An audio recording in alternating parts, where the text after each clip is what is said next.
Bonjour les enfants et bienvenue dans les histoires magiques. Là où les étoiles chuchotent des secrets, commence notre histoire. Car je vais vous raconter une fable célèbre de Jean de La Fontaine, la cigale et la fourmi. Il était une fois, au cœur d'une belle clairière ensoleillée, une petite cigale joyeuse qui passait tout son temps à chanter et à danser. Pendant tout l'été, la cigale chanta sans se soucier du lendemain. Elle riait, chantait et profitait de chaque instant. Mais, non loin de là, la fourmi s'affairait sans relâche. Elle portait des grains de blé, stockait de la nourriture et préparait son abri pour l'hiver. L'été passa, l'automne s'en alla et l'hiver arriva avec ses vents glacés et sa neige épaisse.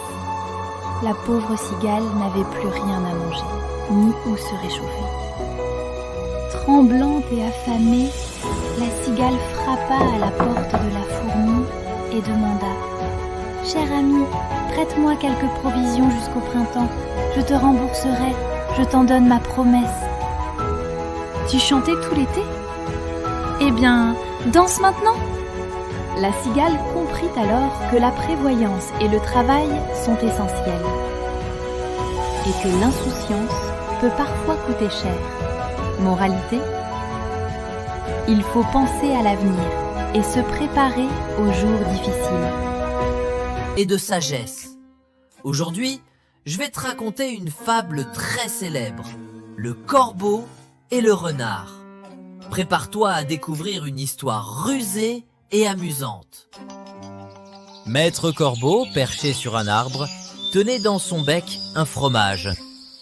Maître Renard, attiré par l'odeur, s'approcha doucement et lui dit « Eh, bonjour, monsieur du Corbeau, que vous êtes joli, que vous me semblez beau. Sans mentir, si votre ramage se rapporte à votre plumage, vous êtes le phénix des hôtes de ces bois. » À ces mots, le corbeau, tout fier et flatté, voulut montrer sa belle voix. Il ouvre grand son bec et laisse tomber son fromage.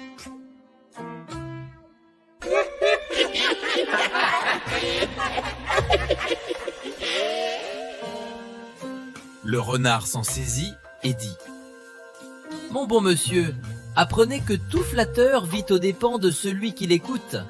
Cette leçon vaut bien un fromage sans doute. » Le corbeau, honteux et confus, jura, mais un peu tard, qu'on ne l'y prendrait plus. Le renard dit alors « Apprenez que tout flatteur vit aux dépens de celui qui l'écoute. Cette leçon vaut bien un fromage sans doute. » Et voilà les amis, le corbeau a perdu son fromage parce qu'il s'est laissé tromper par de beaux compliments.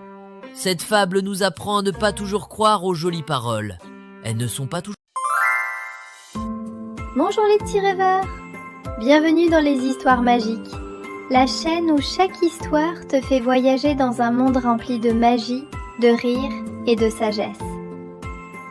Aujourd'hui, je vais te raconter une fable très célèbre, le rat de ville et le rat des champs. Prépare-toi à découvrir une histoire rusée et amusante.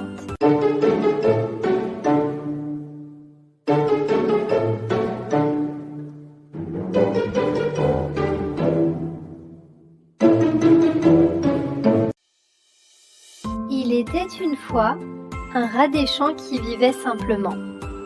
Il grignotait des grains, des fruits et menait une vie tranquille.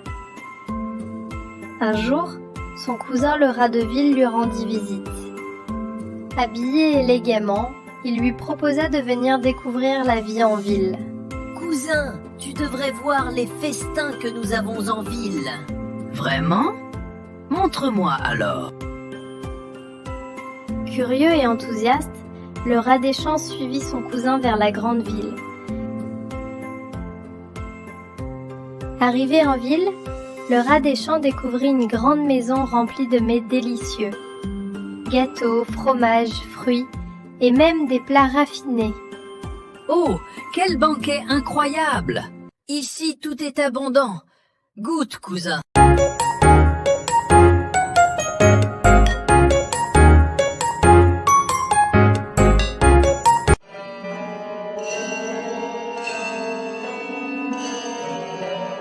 Mais soudain, un bruit retentit.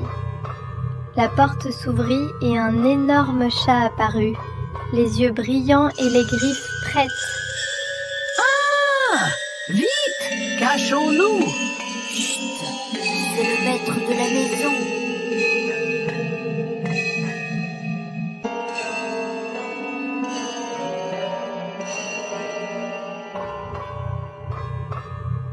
Tremblant et essoufflé, le rat des champs prit une grande décision. Cousin, tes repas sont splendides, mais ta vie est trop dangereuse pour moi. Je préfère mes grains simples, mais sans peur. Comme tu voudras, cousin. Ainsi, le rat des champs retrouva la tranquillité de sa campagne. Moralité, mieux vaut une vie simple et en sécurité qu'une vie luxueuse mais pleine de dangers. Lion et le rat. Prépare-toi à découvrir une histoire rusée et amusante.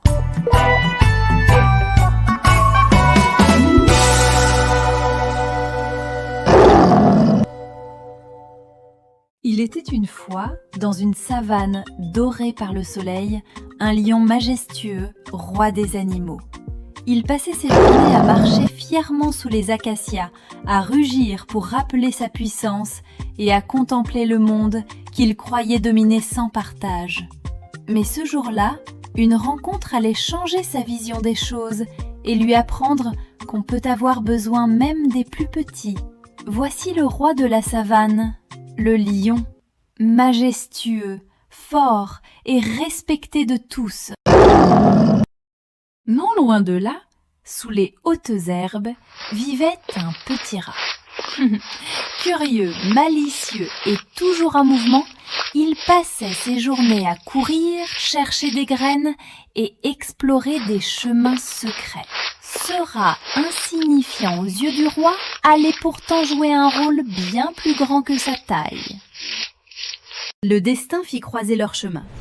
Tandis que le rat courait sans se soucier de rien, il grimpa sur la patte du lion, puis sur son dos, croyant qu'il s'agissait d'un simple rocher.